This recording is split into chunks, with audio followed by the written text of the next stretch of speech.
पार्थ पवार, विनोद तावडे आणि विनय सहस्त्रबुद्धे यांना राज्यसभेवर पाठवलं जाणार असल्याची शक्यता सध्या वर्तवली जाते आहे। महाराष्ट्रामधले जे 6 खासदार आहेत त्यांची मुदत एप्रिलमध्ये संपणार आहे, त्यामुळे ज्या 6 जागा रिकाम्या होतील त्या जागांवरती 3 नेत्यांना उमेदवारी मिळण्याची शक्यता आहे। विरोधकांकडे फक्त 1 खासदार निवडू शकतील इतकं संख्याबळ आहे आमदारांचं आणि त्यामुळे महायुतीला 6 पैकी 5 जागांवरती विजयाची संधी मिळते आहे। तरी महत्त्वाची राजकीय बातमी आपण बघतोय। राज्यसभेवरती पार्थ पवार, विनोद तावडे, विनय सहस्त्रबुद्धे यांना पाठवलं जाणार आहे, त्यामुळे या तिघांची नावं सध्या चर्चेत येत आहेत। या तिघांची आता वर्णी लागणार का हे बघणं महत्त्वाचं असेल। याविषयी बोलूयात, आमचे प्रतिनिधी ओमकार वाबळे सध्या आपल्या सोबत आहेत। ओमकार, महत्त्वाची नावं आहेत, पार्थ पवार असतील, विनोद तावडे किंवा विनय सहस्त्रबुद्धे, या तिघांना आता थेट राज्यसभेवरती पाठवण्याची तयारी सुरू आहे। यामुळे लक्षात घेतलं पाहिजे की या 2 एप्रिलला महाराष्ट्रातले 6 असे खासदार आहेत ज्यांची राज्यसभेची टर्म संपलीये।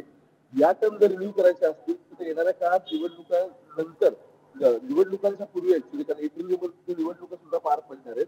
महत्वाचं म्हणजे अशा वेळी कोणतरी आश्वासक चेहरे देणं किंवा जे हाऊसमध्ये आपली बाजू मांडतील, वेगवेगळ्या गोष्टींवरती चर्चा करतील असे चेहरे देणं आवश्यक आहे।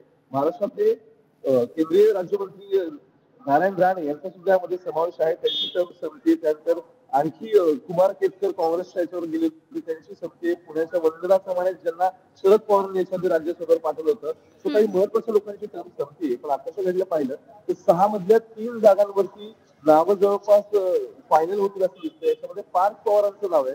विनय सहस्त्रबुद्धेची मागची टर्म संपली होती, त्यानंतर त्यांना कंटिन्यू केलं नाही, आता पुन्हा एकदा त्यांना कंटिन्यू केली जाण्याची शक्यता आहे। त्यांना संघात जवळची व्यक्ती मानली जाते, वेगवेगळ्या संस्था संघामार्फत ते सांभाळतात। तिसरं या सगळ्यामध्ये महत्वाचं नाव म्हणजे विनोद तावडे, ज्यांना महामंत्री म्हणून जबाबदारी देण्यात आली होती। सध्या संघटन बघतायत दिल्लीमधून, पण पुन्हा एकदा राज्यसभेवर घेऊन त्यांचं राजकीय पुनर्वसन करण्याची तयारी भाजप करताय का? म्हणजे पार्थ पवार मागच्या निवडणुकीला लढले होते, यावेळी त्यांना सिक्युरिटी देण्यासंदर्भात विचार सुरू असेल। अगदी धन्यवाद ओंकार या सगळ्या माहितीसाठी।